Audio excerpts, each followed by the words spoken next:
जो एक केस है ये हमारे पास क्लिनिक में आया था, तंबाकू पाउच केराटोसिस एक तरह से केस है ये। मैं आपको दिखा देता हूँ, साइड में फ़ोटो है। इसका एक तरह से जो कंडीशन का एक तरह से लाइन ऑफ ट्रीटमेंट बनता है, एक तो उनको तंबाकू च्यू करना छोड़ना पड़ेगा। तंबाकू पाउच केराटोसिस मोस्ट कॉमनली देखा जाता है ज़्यादातर रूरल एरिया में, बट अभी करंटली अर्बन एरियाज़ में भी देखा गया है ये वाली चीज़। तो ऐसे केसेस यहाँ पे आते रहते हैं मैक्सिमम। तो इसका वही है लाइन ऑफ ट्रीटमेंट कि ओरल हाइजीन प्रॉपर मेंटेन रहना चाहिए और स्केलिंग जो है डीप स्केलिंग करानी पड़ेगी पेशेंट को, ठीक है। ये जो एक तरह से तंबाकू पाउच है जो केस मैंने आपको बताया, ठीक है, ये कब होता है? ये मैक्सिमम एक तरह से पाउच जो है वो अपर लिप या लोअर लिप पे कॉन्टीन्यूसली स्किन के कांटेक्ट में हम रख देते हैं, पेशेंट्स रख देते हैं। तो उस पर्टिकुलर लोकेशन पे जो निकोटीन इसके अंदर होता है, निकोटीन में मैक्सिमम टाइम निकोटीन ही पाया जाता है। जो तंबाकू पाउच के अंदर निकोटीन होता है वो क्या होता है, ओरल म्यूकोसा के थ्रू एब्जॉर्ब होता है। एब्जॉर्ब होने की वजह से वो कई बार ब्लड स्ट्रीम में भी चला जाता है। बट अगर हम कॉन्टीन्यूसली क्रोनिक लेवल पे का मतलब लंबे टाइम से उसका निकोटीन का यूज़ कर रहे हैं, एक तरह से तंबाकू का यूज़ कर रहे हैं, जो ये तंबाकू पाउच है वो रख रहे हैं अपर लिप या लोअर लिप के नीचे, ठीक है, तो उस पर्टिकुलर लोकेशन पे एक तरह से पाउच की तरह एक इस तरह का, जैसा मैंने आपको दिखाया वीडियो में, केराटोसिस पाउच बन जाता है। तो वो कई बार अगर हम बहुत ज़्यादा उसको यूज़ करते हैं तो वो एक तरह से कैंसर में भी कन्वर्ट होने की अपने आप में ताकत रखता है भाई। तो ये चीज़ का ध्यान रखें कि ये चीज़ छोड़ें और स्केलिंग करवाएं। माउथ वॉश, डॉक्टर के पास जाके माउथ वॉश लें, सुबह शाम आपको माउथ वॉश करना है और ये चीज़ आपको छोड़नी पड़ेगी, तब ही आपको एक तरह से आराम आएगा। ये केराटोसिस का जो पाउच है ये हटेगा, नहीं तो आगे आने वाले टाइम में आपको कैंसर होने के चांसेस बहुत ज़्यादा रहते हैं, क्योंकि निकोटीन जो है वो एब्जॉर्ब हो जाता है। और भाई एक चीज़ का ध्यान रखें कि आपको अगर ये लग रहा है ना कि आप बहुत ज़्यादा, आपको लग रहा है कि मेडिसिन खाएंगे तो आपको आराम आ जाएगा, या फिर कुछ दिन 3-4 दिन छोड़ेंगे फिर उसके बाद फिर खाएंगे तो ये रिमूव हो जाएगा, तो ऐसी बात नहीं है, ये रिमूव होने वाली चीज़ नहीं है। तो इसको आपको इसका प्रॉपर जो ट्रीटमेंट है डेंटिस्ट के पास जाके आपको तभी कराना पड़ेगा, ठीक है, क्योंकि आने वाले टाइम में ये इस जगह पे आपको एक तरह से बर्निंग सेंसेशन स्टार्ट हो जाएगी, ठीक है, दांतों की दिक्कत। क्योंकि देखना आप जिस जगह पे ये लोकेशन पे है ना, उस पेशेंट्स के केस में एक तरह से स्टेनिंग कैलकुलस बहुत ज़्यादा लेवल पे रहता है, स्टेन्स भी कैलकुलस भी बहुत ज़्यादा लेवल पे आपको दिखेगा। डीप स्केलिंग पेशेंट की करनी पड़ती है, ठीक है। तो वही है कि दवाइयों से ठीक होगा, बट इसका कौन सी दवाई देनी है उसके लिए आपको पहले प्रॉपर चेकअप कराना पड़ेगा। अपनी जितनी भी ये बैड हैबिट्स हैं, बीड़ी, तंबाकू, गुटखा, इन चीज़ों का सेवन आपको छोड़ना पड़ेगा, तभी आपको आराम मिलेगा। हेलो दोस्तों, welcome back to the channel again, doctor Kamal vlogs. और आज हम डिस्कस करेंगे काफ़ी इम्पोर्टेंट टॉपिक। आरसीटी के बाद भी जो आरसीटी ट्रीटेड टूथ है उसमें कई बार पेन होता है, तो उसका क्या ट्रीटमेंट बनता है उसके बारे में आज हम डिस्कस करेंगे।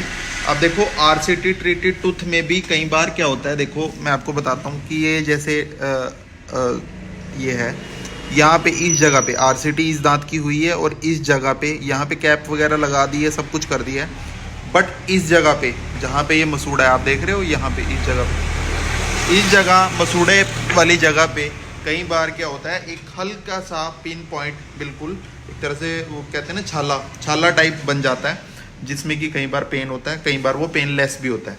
तो उसका क्या ट्रीटमेंट होता है, वो होती क्या चीज़ है, इस बारे में हम डिस्कस करेंगे आज के वीडियो में। तो वीडियो स्टार्ट करने से पहले जिन्होंने चैनल को सब्सक्राइब नहीं किया है, फटाफट से चैनल को कर दें सब्सक्राइब, बेल आइकन दबाना ना भूलें, ताकि जो भी नोटिफिकेशन है वीडियोस की वो टाइम पे आपको मिलती रहे।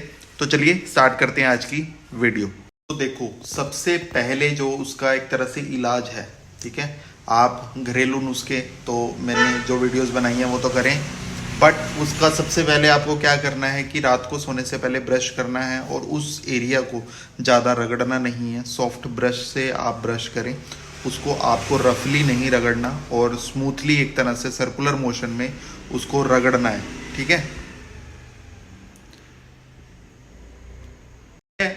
सबसे पहले आपने उसका एक तरह से ओरल हाइजीन मेंटेन करना है यार। मेन चीज़ क्या है, आपका इन्फेक्शन अगर मुंह में हुआ है, एक तरह से इन्फेक्शन ही है ये, ठीक है, तो उसका आपको ओरल हाइजीन मेंटेन रखना है मुंह का, ठीक है।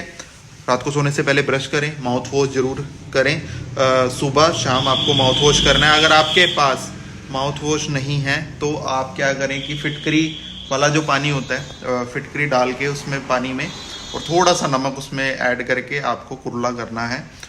सुबह शाम आपको ये चीज़ करनी है, ठीक है। फिर इसके बाद अभी अगर वो नहीं ठीक होता तो आप क्या करें कि वहाँ पे उस पर्टिकुलर लोकेशन पे एक तरह से हल्दी और थोड़ा सा देसी घी, या फिर अगर देसी घी नहीं है तो नारियल का तेल, थोड़ा सा पेस्ट बना के उस पर्टिकुलर एक तरह से मसूड़े पे जहाँ पे वो छाला एक तरह से बना हुआ है RCT ट्रीटेड टूथ के साइड में, तो वहाँ पे लगाएं उस पेस्ट को। उससे आपको काफ़ी आराम मिलेगा। अगर उससे भी 2-3 दिन बाद आपको आराम नहीं मिलता तो आप क्या करें, नियर बाय डेंटिस्ट के पास जाएं। वो उस पर्टिकुलर जो दांत है उसका आपका एक्सरे करेंगे। तो एक्सरे में क्या क्या चीज़ें देखने को मिल सकती हैं वो मैं आपको बताता हूँ। देखो, सबसे पहले तो आपको जो पर्टिकुलर टूथ है उसकी RCT में आपको जो GP उन्होंने डाला है वो शॉर्ट हो सकता है। मतलब कि GP शॉर्ट हो सकता है, एक तरह से 0.5 mm फ्रॉम दी अपेक्स होना चाहिए, बट वो कई बार 2 से 3 mm तक शॉर्ट रहता है GP। तो उस कंडीशन में क्या, देखो BMP में हमने उस एरिया को क्लीन तो कर दिया पर उसको सील नहीं कर पाए पूरा प्रॉपर, तो उस कंडीशन में भी क्या होता है, री इन्फेक्शन, री RCT के चांसेस बढ़ जाते हैं। तो वही ये केस है, जो पस है वो नीचे बन गई है, वो कई बार एक तरह से मसूड़े के साइड से, दांत के साइड से वो निकलने की कोशिश करती है, तो वो छाला बन जाता है, ठीक है। उसके बाद जब एक्सरे वो ले लेते हैं तो उसके बाद देखते हैं कि GP शॉर्ट है। तो GP शॉर्ट होने की वजह से वो क्या होगा, वो कैप आपको रिमूव करवानी पड़ेगी। थोड़े दिन आप दवाइयाँ खाओगे। कि कई बार पेशेंट हमारे पास आते हैं कि दवाई दे दो डॉक्टर साहब, मेरे को री RCT नहीं करानी क्योंकि एक बार करा चुके हैं तो पेन हो रहा है। तो वो ये एक्सपीरियंस अगर पेशेंट का एक बार ख़राब हो गया तो उस पेशेंट को ये लगता है कि मेरा बार बार वही सेम केस होगा। तो वही है, अच्छी जगह से आप RCT कराएं जहाँ प्रॉपर नॉलेज हो, उसी हिसाब से आपकी RCT सक्सेसफुल एक तरह से रहती है, ठीक है। तो उस पर्टिकुलर दांत का एक्सरे ले लिया। एक्सरे लेने के बाद उस दांत की एक तरह से कैप हटा के री RCT करनी पड़ेगी। मतलब BMP करने के बाद उसका जो GP है, शॉर्ट है GP, उस GP को रिमूव करना पड़ेगा। फिर उसको एक तरह से दोबारा से ऑब्चुरेशन उसकी करनी पड़ेगी। बट एक चीज़ का ध्यान रखें, अगर नीचे पस बनी हुई है तो उसके केस में एक तरह से ऑब्चुरेशन नहीं करेंगे। उसमें जो भी एक तरह से अलग अलग चीज़ें होती, कैल्शियम आयोडोफोम के साथ आपका डाल सकते हैं पेशेंट के कैनाल के अंदर, ताकि उसकी एक तरह से पस ख़त्म हो सके। और अलग अलग केसेस में अलग अलग सिस्टम रहता है। तो वही है, तो री RCT में जाता है वो दांत, ठीक है। घबराने वाली कोई बात नहीं है। कई पेशेंट कहते हैं यार ये कहीं तरह की सिस्ट तो नहीं बन गई, कोई कैंसर का फर्स्ट स्टेज तो नहीं है। तो भाई ऐसा कुछ नहीं है, यही इसीलिए मैंने ये वीडियो बनाई है। मेरे पास मैसेज आते हैं पेशेंट्स के। एक का तो कल मैसेज आया फेसबुक पे, उन्होंने वीडियो देखी, नेपाल से कोई लड़की थी, तो नेपाल से उन्होंने मैसेज किया, तो उनको यही चीज़ हो रही है। तो वो वहाँ से उन्होंने मेरे को फेसबुक पे मैसेज किया, तो उसके थ्रू मैंने उनको एक तरह से मेडिसिन वगैरह बताई। तो वही है, वो डरे हुए बहुत ज़्यादा थे, तो डरना नहीं है, ये री RCT का केस है।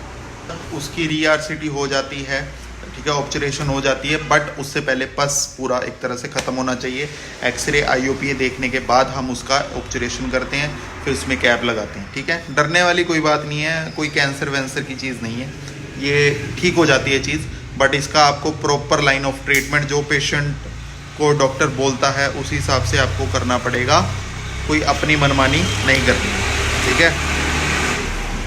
तो इस हिसाब से ट्रीटमेंट रहता है। बाकी घरेलू नुस्खे जो है मैं बताता हूँ आपको, वो ज़रूर करें, ताकि आपको एक तरह से आपका पैसे भी बचें, ठीक है, पैसे भी बचें और साथ साथ आपका टाइम भी बचे, ठीक है। अगर हाँ कुछ केसेस ऐसे होते हैं कि नहीं घरेलू नुस्खे से ठीक होते, तो आप डेंटिस्ट के पास आएँ। डेंटिस्ट आपको अच्छी सलाह ही देंगे, आपको गलत सलाह नहीं देंगे। तो नियर बाय डेंटिस्ट ससोली में तो हम बैठे हैं लोग, यमुनानगर जगाधरी वाले लोग आ सकते हैं आराम से। Sassoli road near government school हमारा श्री श्याम डेंटल क्लिनिक है। मैं आपको सुबह 9:30-10 बजे से लेकर रात को 8 साढ़े 8 तक क्लिनिक पर ही मिलूँगा और आपको अच्छे से काउंसलिंग करेंगे हम, और आपका जो ट्रीटमेंट होगा वो आपको बेस्ट दिया जाएगा। हर तरह का ट्रीटमेंट हमारे पास अवेलेबल है। रूट कैनाल, स्माइल डिज़ाइनिंग, स्केलिंग्स और री-आरसीटी के केसेस, एक्सट्रैक्शंस, इम्पैक्शंस, जो इम्पैक्टेड टूथ है उनको भी रिमूव किया जाता है, और इम्प्लांट्स हो गए, ऑर्थोडोंटिक ट्रीटमेंट्स हो गए, ये सारा कुछ यहाँ पर किया जाता है।